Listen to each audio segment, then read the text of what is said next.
members of the 109th Legislature, tribal leaders, distinguished guests, and all my fellow Nebraskans.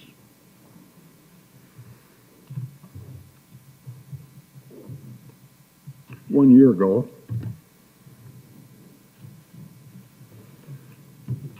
I stood before you just a couple days after suffering some significant injuries while riding horseback at home. I think it's fair to say it was an extraordinary life-giving moment, one that came close to my journey having a different path. But the upside was it reaffirmed in me a spirit of faith, hope, love, and extraordinary gratitude. Nebraskans are truly amazing. I can't thank all of you enough for your prayers. I have incredible gratitude for the people of our state, but most of all, I need to give a shout out to my bride, Suzanne, our amazing First Lady, for supporting me through every hardship and struggle I've endured this past year. Suzanne, you never get enough. Please stand and be recognized.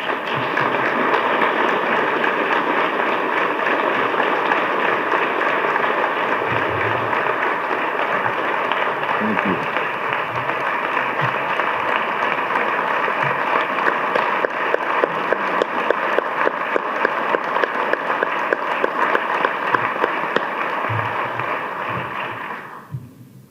Just as I thank her for all she does for me and for putting up with me, I thank all the family, of all the loved ones, of everybody in this body, of everybody in our cabinet, for being behind us all as public servants in this room, for making it possible for you to come here and work to make Nebraska better. By the way, it's a lot less painful for me to stand here this year, so I hope you'll give me a little grace if I talk a little longer. 2025 was an immensely consequential year for our country and for our state. Much of the hard work that we have done, both in this chamber and across my administration, has come into full effect for the benefit of our people. We have worked tirelessly to shrink government so that it better serves Nebraskans, improving outcomes while cutting costs, waste, just like we do in a business. We have had progress and are working to instill a culture of efficiency and reform. We have finished the job of bringing workforce back from the pandemic and reduced our reliance on costly contractors providing duplicative and bloated work on projects and services that provide virtually no value for Nebraskans. We have honored the individual freedoms promised by our founding fathers, especially those of religious freedom and the Second Amendment. Through rules issued by my administration, we're enforcing what this body has worked so hard and endured so much to pass. Protections for Nebraska's kids from radical change sex treatments.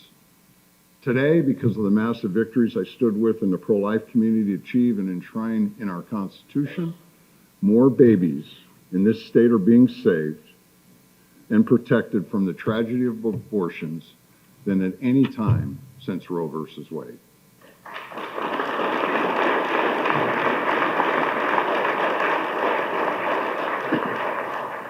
New leadership in Washington has created countless new opportunities for Nebraska. From moving forward on long overdue energy development and regulatory reforms to speed up road construction, to generational investments in the rural economy, the Trump administration has proven its commitment to strengthening the parts of America which, like Nebraska, feed, fuel, and build this great nation. Because of that commitment, I have proudly built relationships through his administration focused on how we can do great things for Nebraska's future. We have already seen the fruits of those partnerships. Nebraska was the first in the nation to get a waiver to ban pop and energy drinks which aren't food groups, by the way, from government-subsidized nutrition programs. We were the first in the nation to take advantage of the One Big Beautiful Bill opportunity to require able-bodied adults to work before they access welfare. I was the first governor in the country to sign an executive order indicating Nebraska's intent to opt into the federal scholarship tax credit program, a move that could bring millions of federal dollars to our great state to support all kids.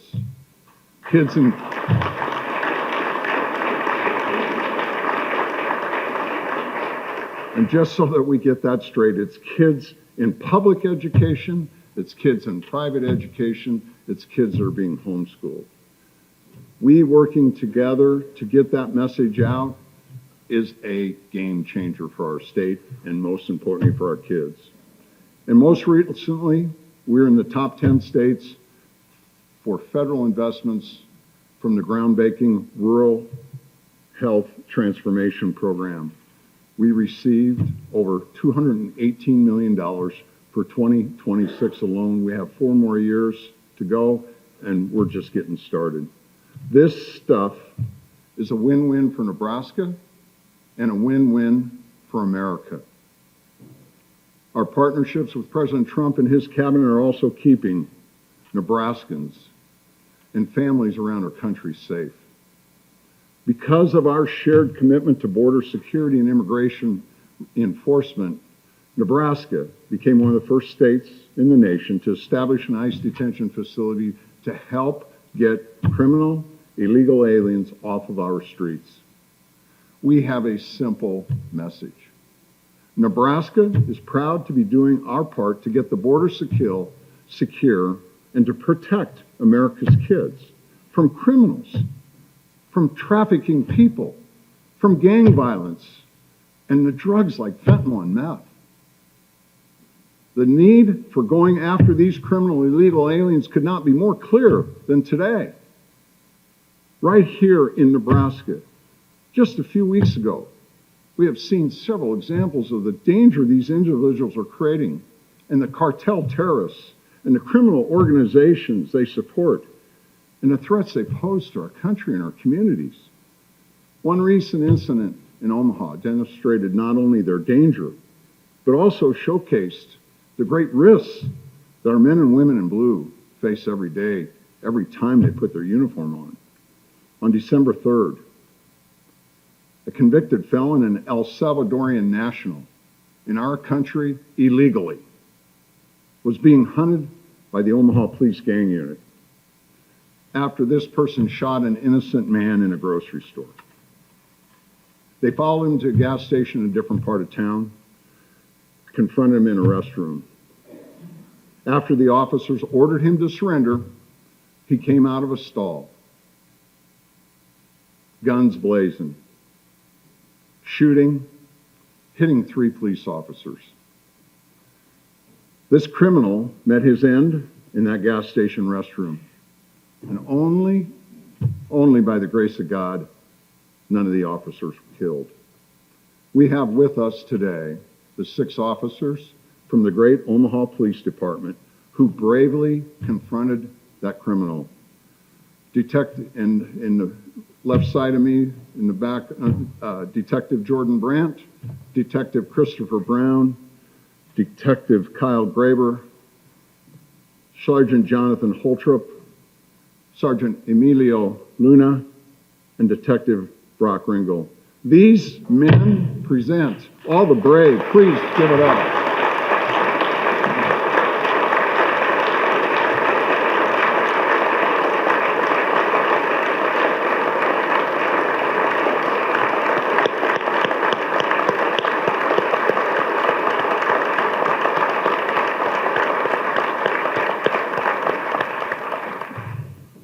These brave men represent the highest calling of government, to keep us safe.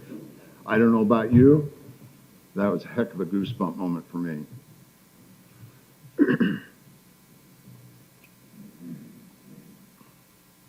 Although the challenges we face as a nation are great, and in spite of a few Debbie Downers, The facts are crystal clear. This is an extraordinary moment for Nebraska. Extraordinary. After the volatility of the last few years driving large part from rampant inflation during the Biden years, Nebraska's economy has grown faster than most states, just posting the 6th highest quarterly GDP growth rate in the country, according to the most recent data from the Bureau of Economic Analysis. After years of troubling declines in net migration to Nebraska, we are seeing a positive trend, showing that our growth is stable, it's steady, and it's healthy. Nebraska is now setting population records. We've seen significant growth in our urban cores and throughout our state. And for the first time ever, we now have more than 2 million Nebraskans living the good life. 2 million. That's a shout out, isn't it?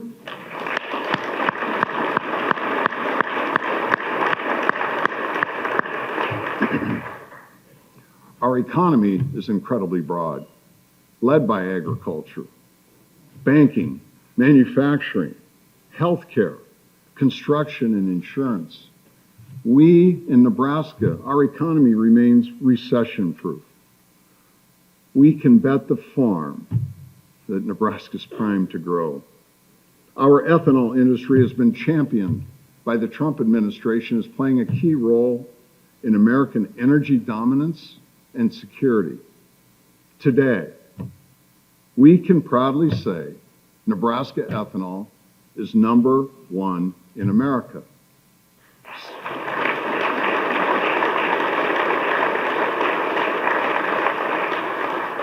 The investments we made in our roads and infrastructure are paying off. I'm looking forward to being in Norfolk in a few days to announce that we have accelerated the long overdue completion of the critical Highway 275 from Norfolk all the way to Omaha. It'll be a great day for Northeast Nebraska. It'll be a great day for Omaha. It will be a great day for Nebraska. And for our cattle industry, the backbone of Nebraska agriculture. Let's just simply say thriving is not a good enough adjective to say how awesome our cattle producers are doing in the state of Nebraska. Absolutely hitting it out of the park. And we're #1 again in America. And if there's one thing I know all of us agree on, it's a great day when we can say Nebraska beats Texas. Texas, move over, you're #2.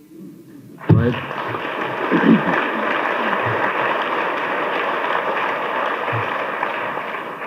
For these and countless other reasons, the state of our state is as strong as ever. But with the work of the leaders in this chamber, I believe we can make it even stronger. This session will be short, but if we can set aside goober politics and stick to principles and use our time wisely, it can be awesome. First and foremost, we must continue to emphasize through both our actions and policies that the good life is open for business. 2025 included Nebraska's first recognition of a homegrown unicorn company, a privately held startup that has achieved a valuation of over $1 billion right here in Nebraska. This type of feat takes Nebraska grit, innovation, determination, and a great product and great execution and a massive investor confidence.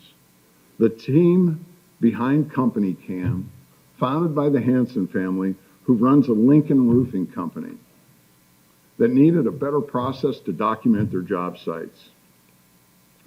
They've done just that, building a construction management app startup right here, creating careers and opportunities for the incredible people of our state. Members of the Company Cam team are here with us today.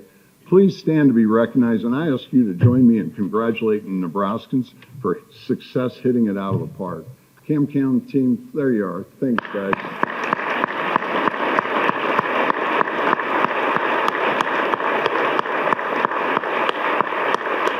Thank you.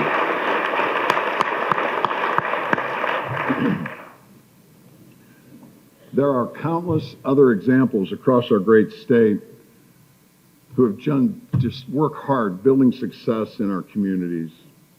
And nobody knows because we never brag about it. They, along with so many other innovators, are proof of what is possible here if we continue to build a climate where businesses are free to form, free to grow, free to thrive. With an already low regulation environment and plummeting tax rates, we've done much to make Nebraska even more open for business. One area where we must do better to ensure Nebraska is not a haven for opportunistic trial lawyers chasing jackpot litigation. The cost that hardworking business owners and their teams must bear to defend against junk lawsuits is simply debilitating. We must shield against that in Nebraska. Senators Bozen, Hallstrom, Sorrentino, and Kauth have introduced a series of tort reform bills that will make sure that Nebraska is not a place where the risk of frivolous lawsuits destroys the freedom for job creations and job creators to thrive. Growing Nebraska's workforce is critical. It's essential, and we must support the businesses that recruit new Nebraskans to come here and put down roots. So I like to say it's the market. And we have to compete to win, and we're doing that work. Throughout this last year, my team has worked closely with business leaders, with chambers of commerce leaders, economic development experts, to develop Grow the Good Life Incentive.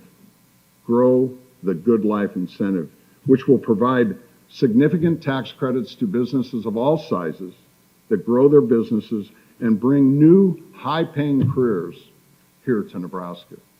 This is groundbreaking. Incentive will be second to none, giving businesses a 10% tax credit for a full decade when they grow their business by bringing new, highly paid people to our state. Senator Von Gillen is carrying this key economic development bill, and I look forward to signing it into law so that we can give our businesses and our industries a powerful tool to grow their businesses here in Nebraska. We can, and we will, and we do compete with anybody around in this country and around the world. I look forward to having it on my desk shortly. Electrical power is another of the great keys to economic prosperity in the coming years. Because of the growth in artificial intelligence and the energy-intensive industries, regions that find a way to produce vastly more electricity than they do now will thrive, while those who fail will shrink. Really simple. Gone are the days when data center meant a giant warehouse or servers storing our emails and cat videos in the cloud, hogging power but employing very few people. The facilities of the future, let's call them AI factories, are critical, not just for the information economy, but for our national security. We simply can't lose them to our foreign adversaries. Nebraska will win the electricity and AI power game, and there is just simply no other option. The good news is we are already blessed with a strong foundation. Our unique, only Nebraska public power system has built the most affordable and reliable grid in America, but we have to keep it that way. One major way is to remove the red tape and obstacles for large power users like artificial intelligence, aviation fuel, or bioeconomy plants to build their own power plant and sell excess electricity to our grid.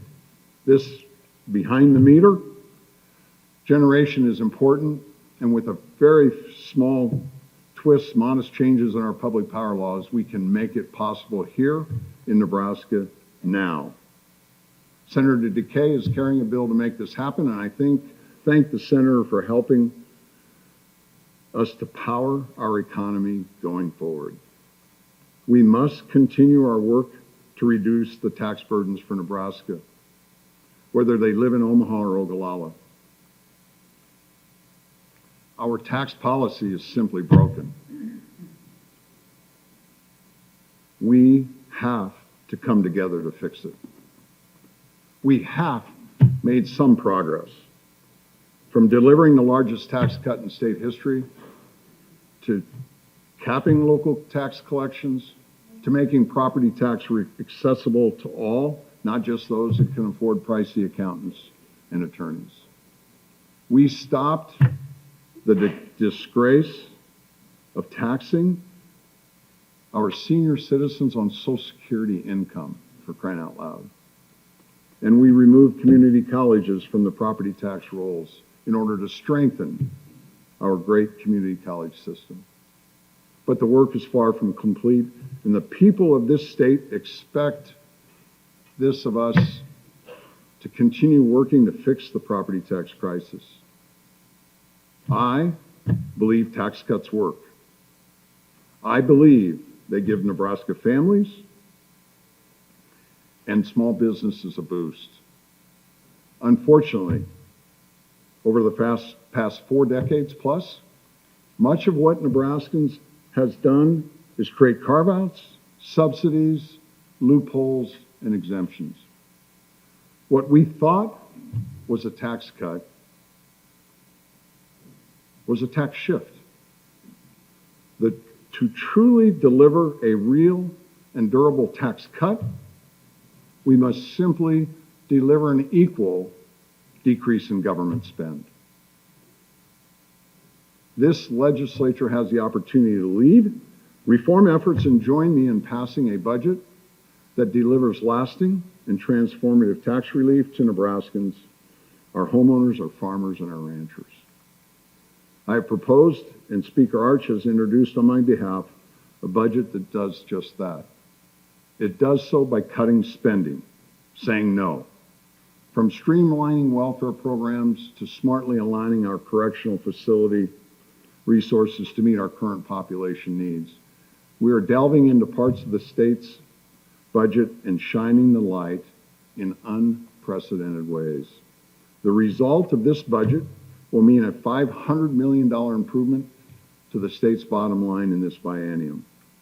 For those doing the math, take note, the proposal eliminates the make-believe budget crisis that so many critics have imagined over the last few months. Not only does this budget keep Nebraska on a thriving fiscal course for our state, checking account, our state savings account, are all in historically strong position. Simply put, the breathless doomsday stories are not to be believed. Nebraska's fiscal health is beyond question.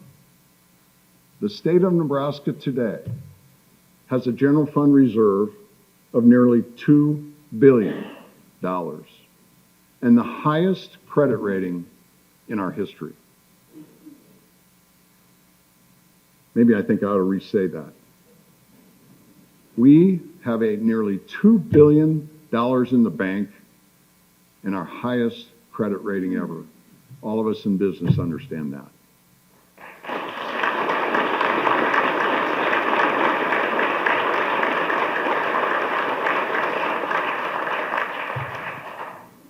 Later this year, we will make transfers for additional property tax relief.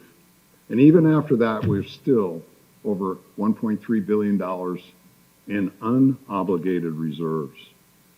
Beyond a healthy reserve, it's not the job of state to hoard taxpayer money. We must give it back or put it to work for Nebraskans. Across state government, we're making progress. We're saving money or merging duplicative, costly parts of government. Funding promising Nebraska-born businesses, creating high-paying careers, and investing in workforce development by repurposing stagnant cash. Running government like a business, identifying inefficiencies and waste. Everything everybody in this room's done before you came here. Our Department of Health and Human Services has achieved unprecedented net savings of $141 million this biennium. Rooting out fraudsters, returning $30 million to taxpayers by cutting off ineligible individuals who have been trying to collect Medicaid benefits from other states. Bottom line, our strategy of running government like a business and tightening its belt the same way Nebraska families have to may not always get the nicest headlines, but it's making sure our state's finances remain strong and we avoid the shenanigans and fraud so rampant in poorly run states across America. Even as we make crucial and overdue reductions in government's bloat and size, we have retained the capacity and courage to make timely investments in Nebraska's future. We will enshrine that the state's standing strongly behind the future of Offutt Air Force Base community, establishing a program to grow the base's mission, personnel, and funding. We're adding funds so the tremendously successful Business Innovation Act, which has done so much to kickstart new and innovative Nebraska companies. And at my direction, we will ensure those funds are invested more efficiently through smart private sector partners, not government bureaucracy. And while leaving the University of Nebraska budget unchanged, we have secured an agreement with university leadership to facilitate that every single Nebraska student who scores a 33 or better on their ACT of getting a full scholarship with housing to the University of Nebraska. Gone are the brain drain. We're keeping our kids here. We're finally going to compete with scholarships.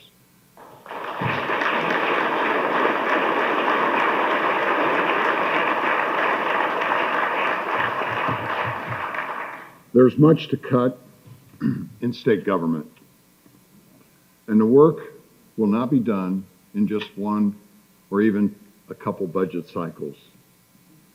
But with the budget, I've called for historic reductions while continuing to improve services for Nebraskans and make investments in our future. Together, we can establish a trend of spending restraint and fiscal conservatism that will reduce the burden and cost of government for our people and make our state competitive for the next generation and for 7 generations to come. As we keep Nebraska a place that is wide open for business, we must also ensure that it remains a safe place, governed with strong Nebraska values. Senator Kauth continues her tenacious leadership to protect our kids and to shield Nebraska's girls' spaces from men. While we've delivered important protections for locker rooms and similar spaces last year, silly politics left restrooms out of the bill. That simply doesn't add up for Nebraskans with basic common sense. It doesn't matter if they live in Ralston or Rushville. I call upon this body to finish the job of keeping Nebraska a safe space for girls by putting Senator Kauth's bill on my desk. Thank you.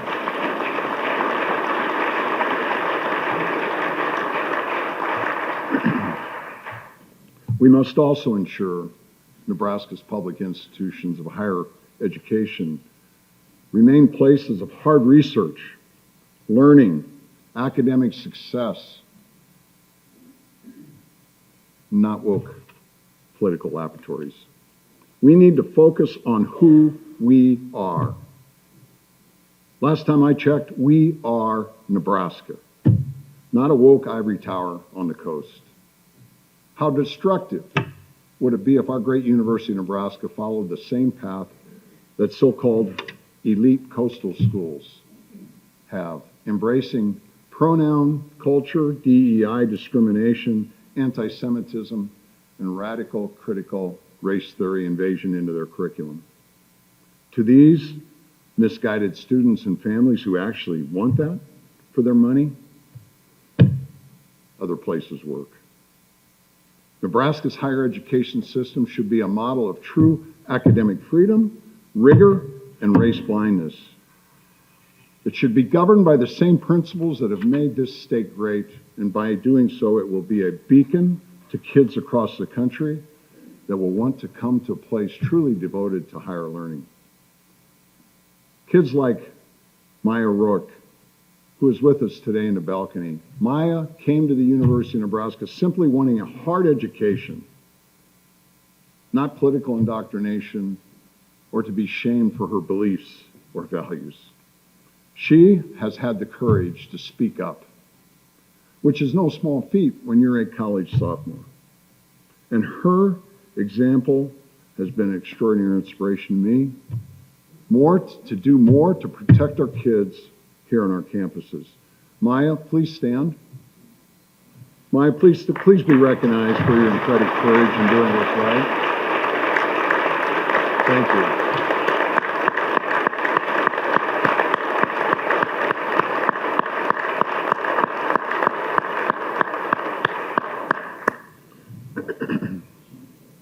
To help honor that courage, I've introduced language in the budget that will definitely end DEI and CRT from Nebraska's higher education system. I look forward to signing that into law. Let's help recommit the University of Nebraska to its principles of its founding. National light of free thought and academic excellence. And let's then watch it thrive beyond all of our wildest expectations. We'll continue to make worthy investments in Nebraska elementary and secondary students, teachers, and schools, ensuring classrooms, environments that are ripe for learning. Today, I'd like to introduce to you Michelle Thorne from Grand Island. Michelle's an educator who works as an academic support coach, helping students with behavioral issues. Legislation passed in a Christmas tree bill in 2023 that I signed prevented schools from suspending disruptive kindergarten through second grade students from school, no matter what took place. Michelle has first-hand experience of these issues that the law has created, as it unintentionally has damaged the classroom experience at many schools in our state. All educators agree, for the sake of our kids, teachers, and schools, we must make this right. Michelle, thank you for being here. Michelle, please stand up. Thanks for being here, representing, investing in our kids, and educating us followers. Thank you, Michelle.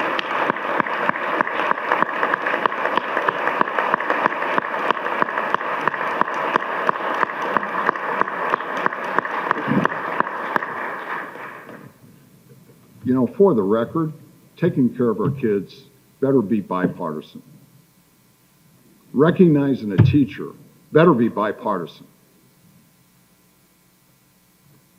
I don't care what color of vest we wear. It's hogwash if it's not bipartisan when we're talking about our kids. Man alive. Education in Nebraska deserves better. Our kids deserve better. Our teachers deserve better. By passing this legislation introduced by Senator Merman, we'll help restore order in classrooms so teachers can do their best without distraction.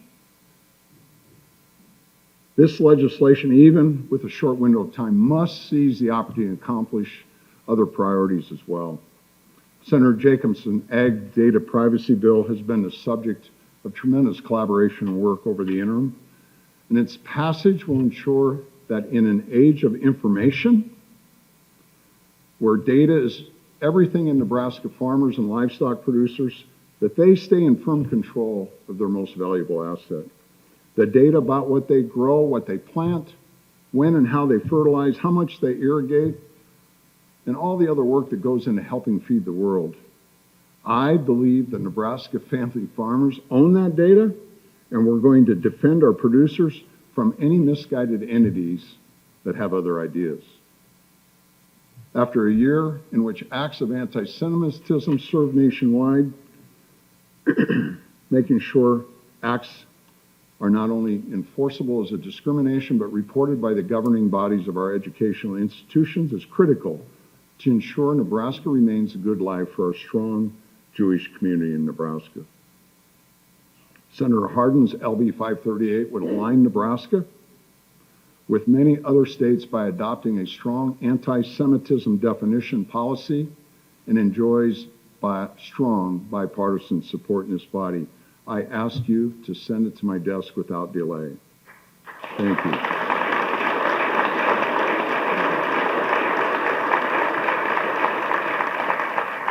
And finally, we've arrived at the critical juncture of the 30-year-old long-running debate over whether Nebraska should unify and strengthen its voice when it comes to presidential elections, which this body's decided to do 30 years ago.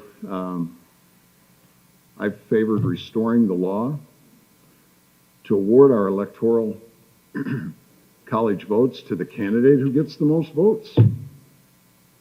And there's a clear majority in this body that believes that. But the minority of the body has been able to obstruct that will. I call upon this legislature to pass Senator Doran's LR 24CA to place this question on the November ballot so that the people of Nebraska can decide the final say on how their voice is heard in America's most important national elections. I ask you to get that to my desk. Thank you.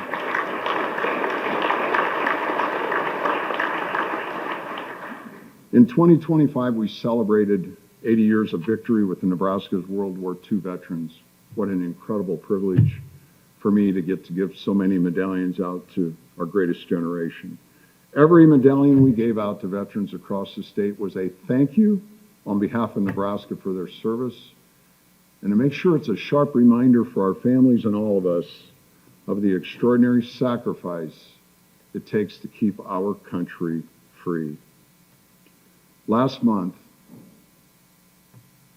let me tell you, I had a privilege and honor that I'll never forget as long as the good Lord allows me to take breaths, of presenting a Purple Heart that was earned but never received to a Vietnam veteran hero and Nebraskan named Ray Krings.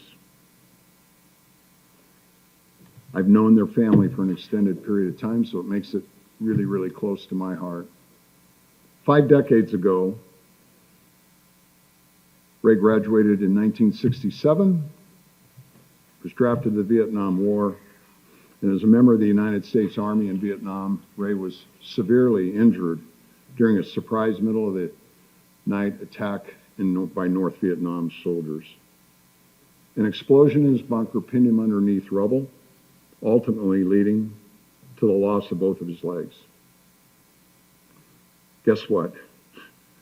Ray Krings never let that slow him down one iota, just like most Nebraskans. Ray didn't have time to throw himself a pity party. He had too much life to live. When Ray returned home, he married his high school sweetheart Joyce, grew a family of 7 children and 26 grandchildren. Guess what he did? He farmed.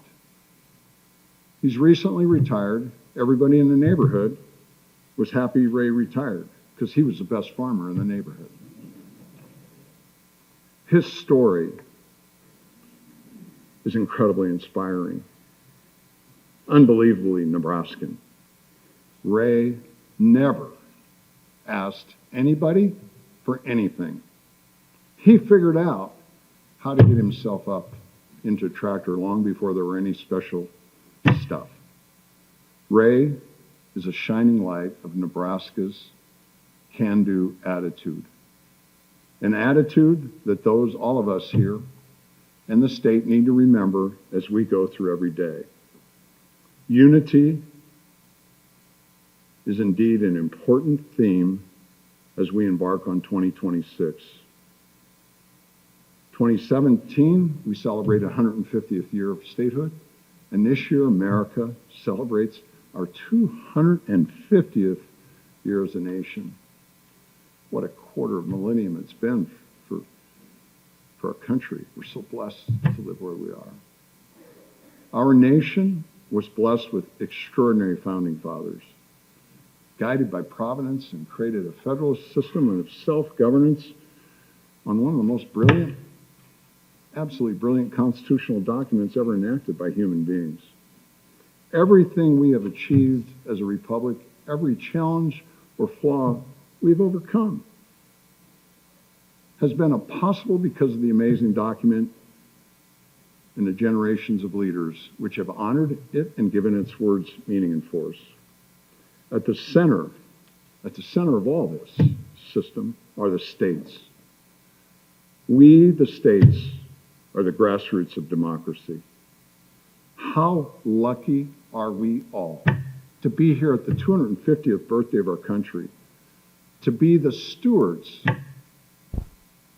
of that public trust. Have you thought of that? It's unbelievable. How lucky we are to be blessed with the challenge and the privilege of leadership, to do the hard work of leaving a better Nebraska for our neighbors and kids and for generations to come. And what's so awesome about everybody here, when we're done, you know who's going to remember us? Remember what we did? Nobody. But we're working our tails off for the people like what's been going on in this country for 250 years and 157 for Nebraska. I personally am incredibly grateful beyond words for that blessing, and I know all the men and women in this legislature are too. I look forward to working alongside you with that Ray Krings-like can get it done attitude, to do the work of our state this session, and I thank you for your incredible service. May God bless the state of Nebraska. May God bless the United States of America. Thank you for all you do. God bless. Thank you.